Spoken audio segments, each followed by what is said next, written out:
let's assume that the United States indeed found that it gave a commitment that it discovered later that it covered something that it did not want cover, remote betting. It goes before the dispute settlement, which it itself set up and supports, and it loses, and it goes to appeal and it loses, and it's illegal. And it's signed on to an agreement which says that once the appellate body speaks, the members will comply unconditionally. One thing that is troubling me, and I think might trouble this committee and is troubling many people around the world, is why in the face of that are these criminal prosecutions continuing? Once you resolve the issue for the future, you criminalize it. But when individuals are engaged in activities that the United States has helped to have committed to be free, that is what's troubling. And we have a self-interest in that, because what we do today might be done to our citizens tomorrow in... Professor Weiler, would your answer be the same if it were cocaine from Colombia, if it were shoulder-fired missiles from another country, if the mistake we made that allowed the importation of an unlawful product in the United States... But that is exactly the point I make in my written testimony, Congressman. Sometimes on vital national interests, like national security, we come against an international obligation. We're seeing it, you know what I'm talking about.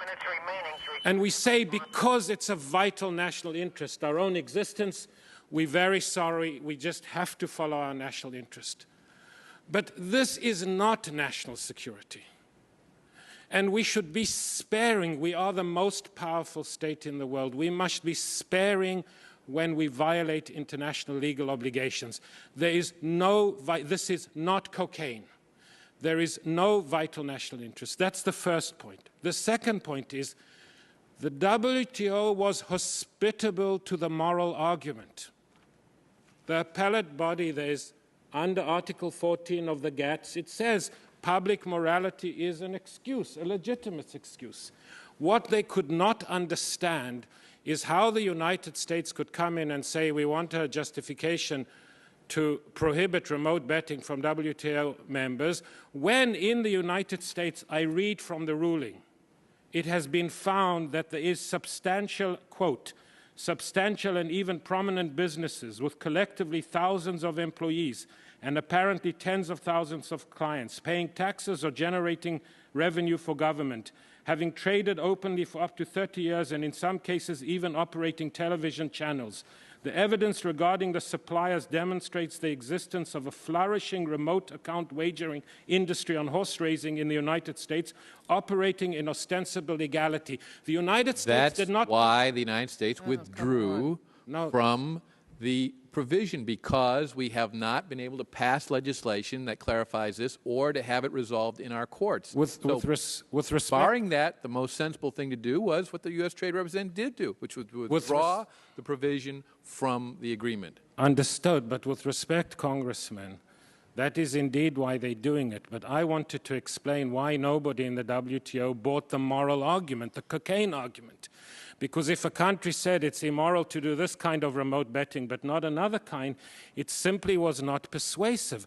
And the way the withdrawal is being perceived, they are withdrawing so they can continue to engage in protectionism, to protect a domestic industry which is allowed to remotely wager and not allow an outside supplier.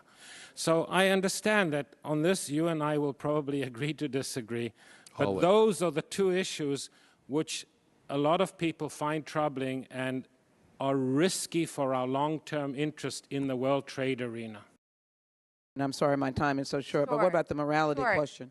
The issue that I have on the morality question, meaning no disrespect to Mr. Goodlatte, is that I personally, as an American, am very offended that we would take a morality stance on gambling. It is legal in 48 states. I don't understand why it would be more immoral to gamble on the internet than it would be to walk into the Bellagio in Las Vegas and gamble there.